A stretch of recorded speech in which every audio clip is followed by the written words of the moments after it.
Hello, this is Jcamera here, and today I'm going to be taking a look at another LEGO Harry Potter set from 2001.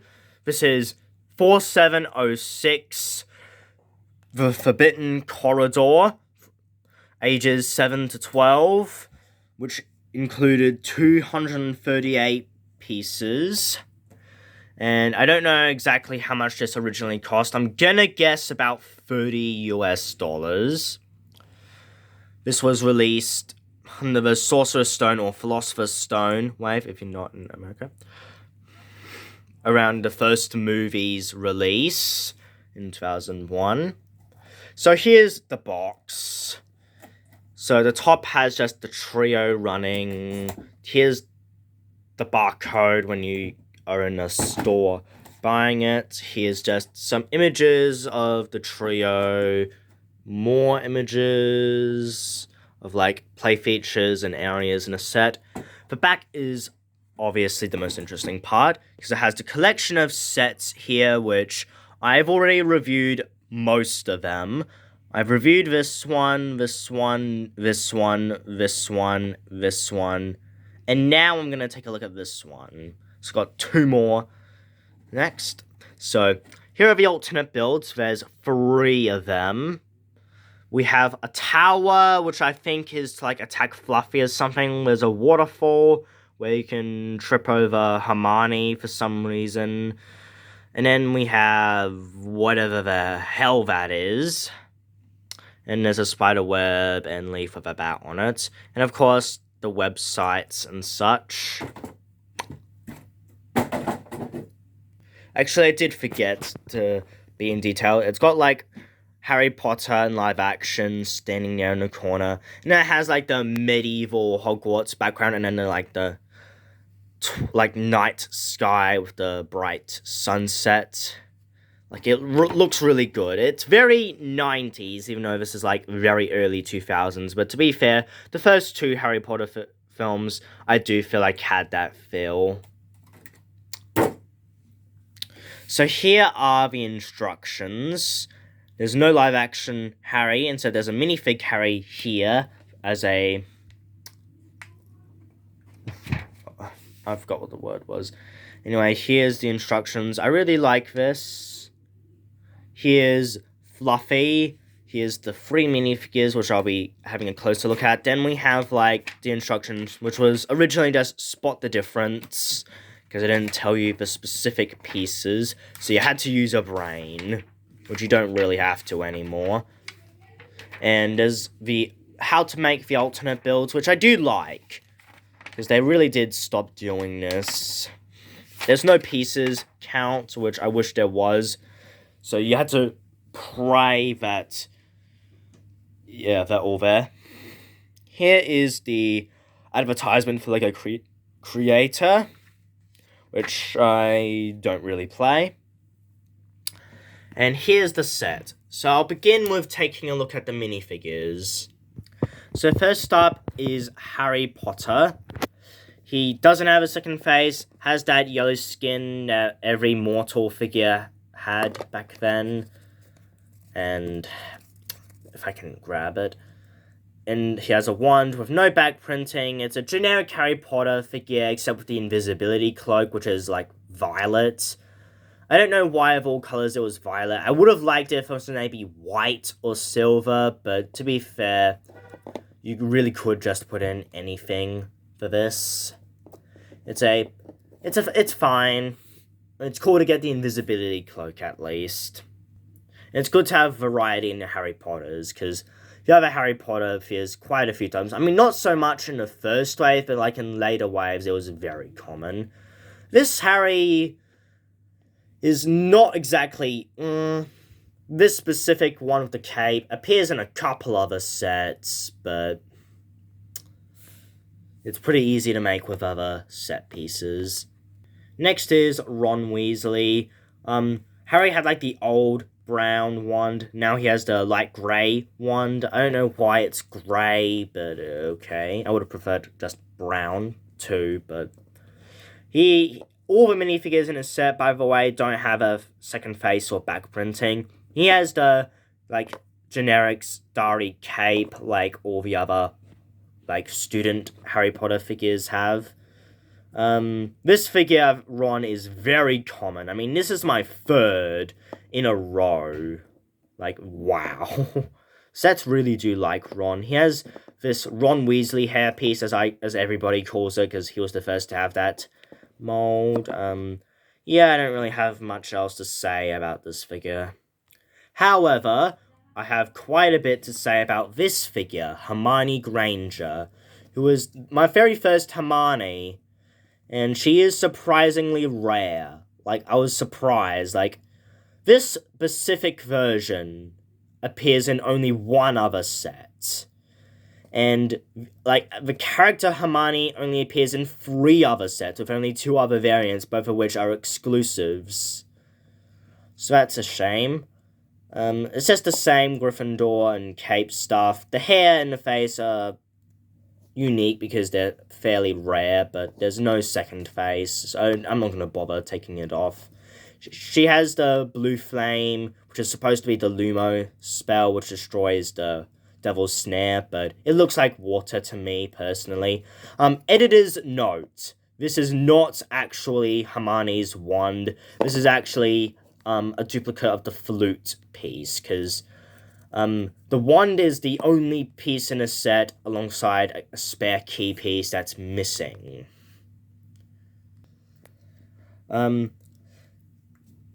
If there's any characters that I was personally wanting to add, if I was in charge of the set back then, I would have added Filch and his cat. And he's not even in any of the old sets, but I don't usually take a look at the animal or beast characters in these sets, but I will take this opportunity to talk about Fluffy, because he does technically count because he's, like, unique and important and very distinctable. This is actually a really good version of Fluffy. He doesn't have any eyes, but there's at least the hole, and you can kind of make them out. And he is kind of supposed to be scary, so I'm fine with that. You can even open these up. When I got this set, it was already put together, Fluffy. He's only made of 4 pieces, but for the heads, you can move this one all the way up, and if you do that, these ones, you can a little bit, but just barely. If you move these ones up, you can also move this one up, so, like, they're all relatively even.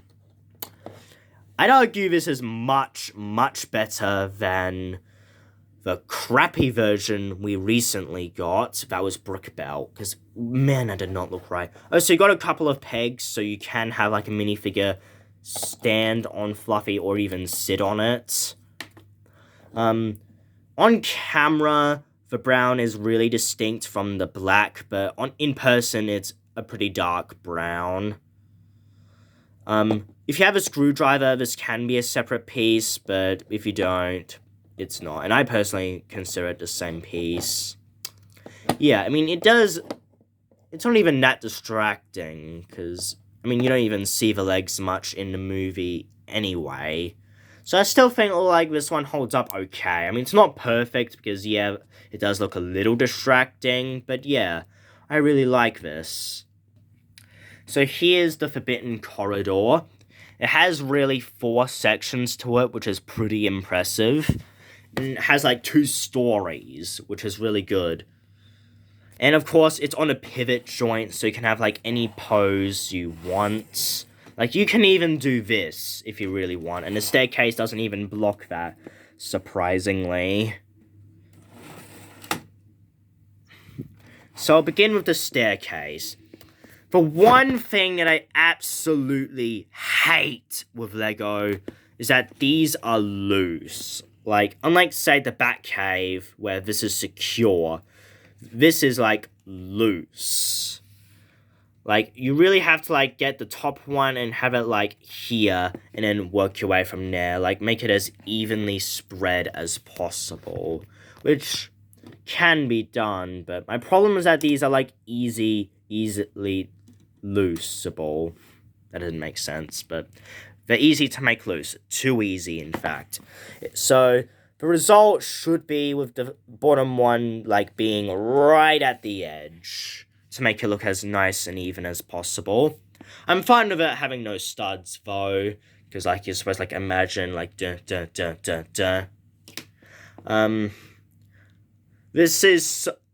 I mean, this could be the moving staircases from the movies, but I personally don't think it is, because I do remember seeing these in the film, but it could be. So, this top section is the smallest out of them. So, you have, like, the door to do Alohomora on that spell that Hermione uses to open doors. You can open a door up to the next section. You have 2 keys. My set only came with 1. There's 2 torches here, which is fitting. It has this sand green roof, which is very common. In fact, the combination encourages you to take these off to help combine them. In the poster, though, this is not one of those that's encouraged. This one's encouraged to stay on. You also have a bat here for some reason. I really don't know why it's there, but it's there. Here's a treasure chest, which the spare key and the flute is supposed to be in. If I can get this out. This is actually, I'm pretty sure, exclusive to the set. If the camera can zoom in. It's hard to make out on camera. There's like an owl and holes there. This is actually from the books and not the movie, even though the sets are based on the film. But yeah, I like this because these sets were based on the concept art of the film, which is why there's quite a few differences from like the final film. Because in the movie, there was, like, a violin or something here already putting the dog to sleep. So, I think it's cool. Anyway, the new one has the... Oh, it's called a harp. Sorry, my mind's not exactly correct today. And then here you have, like, torches. And here you're supposed to, like, connect one of the Hogwarts pieces on there. I'm not going to do that now. I'll do that in some other video, but... You have the trapdoor, which Fluffy is supposed to guard. And, yeah, you can easily lift that up. And you can, like, have the minifigures drop down, like so.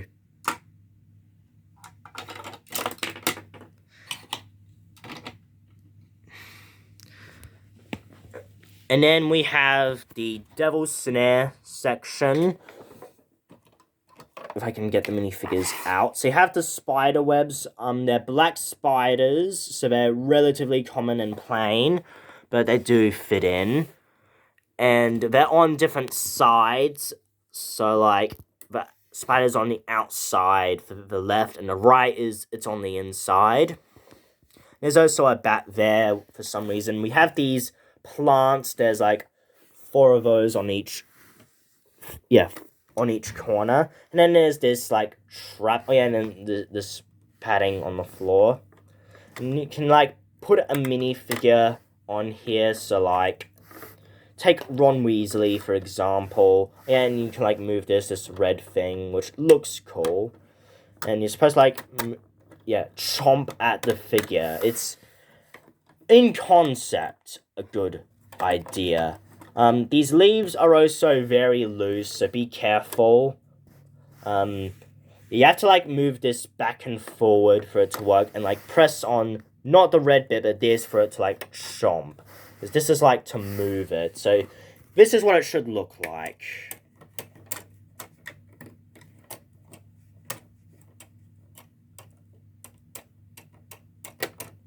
Yeah, it's supposed to be like that. And then you have, like, the spell Lumos Solemn. And, like... Well, it doesn't destroy it, but... It's Lego, so yeah, you kind of can. And, yeah, that's kind of all I have to say. A few notes of Fluffy. Even if you're not a fan of Harry Potter, I'd still recommend at least getting this off of eBay. Not the set, but this... three-headed dog, because you can use this for, like, Cerberus, the three-headed dog, like, for the Greek mythology, like, in the underworld and such. So overall, this is a pretty good set. I mean, not perfect. I mean, I absolutely hate that this is loose, and I also wish that there was walls around here, and I wish that it connected a bit better with, like, the other sets, like the key and the chest set, because you have to put it up here and not down here. Is there anything else? Surely there's going to be something else.